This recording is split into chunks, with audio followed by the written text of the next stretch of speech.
Partiya Demokratîka Gelan li İstanbulê ji bo ku tecrîta li Serêberê Partiya Karkerên Kurdistanê Abdullah Öcalan doza girtina derbarê xwe û kuştina endama xwe Deniz Poyraz'a ku hatibû kuştin û operasyonên artêşa Tirkên derveyî Sînû bi beşdariya hin partiyên siyasî û saziyên civaka sivîl û bi beşdariya hin parlamenterên HDP xwest ku daxuyaniyekê bide.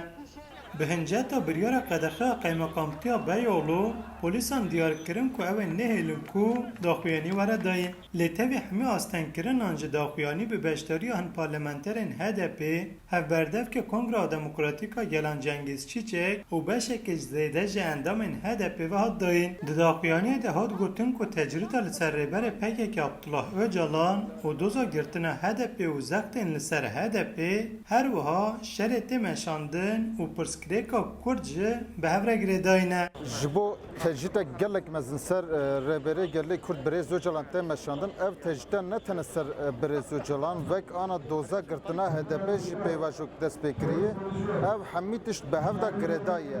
Em li verin li İstanbul'un ji bo neheqê, ji bo zulme, ji bo tecrîtkirina Birêz Öcalan em qebûl nakin. Em dixwazin li ber daxuyaniyekê bir rêv rêbazên demokratîk bidin ve gavê û jî dibînin ev dengên polîsa û êrişê polîsa li vê derê xuya dibe. Lê pêşeroja Kurda, pêşeroja vî milletî bi lehevhatine bi hevkeriyekê heye. Lê mixabin ana ûn dibînin zulmek mesineye.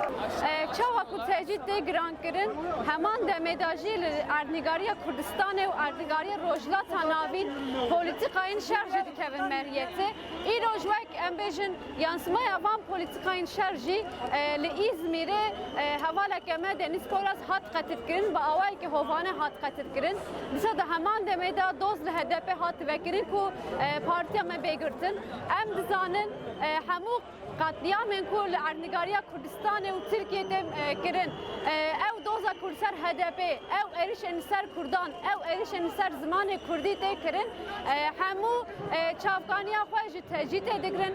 Heta ku tecrît li ser rêberê gelê Kurd ranebe jî dê ne aşîtî û ne aramî were vê rojhilata navîn, ne jî dê azadî were. Piştî daxuyaniyê polîsan bi gaza îsotê müdaxaleyê Gerseya ku bi dirûjman belav dibû kir. û girse bi dirûjmên bi piştgiriya girevên xwe birçîhiştinê li kolan û koçeyên İstanbulê heta vahiya HDP Beyoğlu meşiyan. Min Botanî, Dengê Amerîka, İstanbul.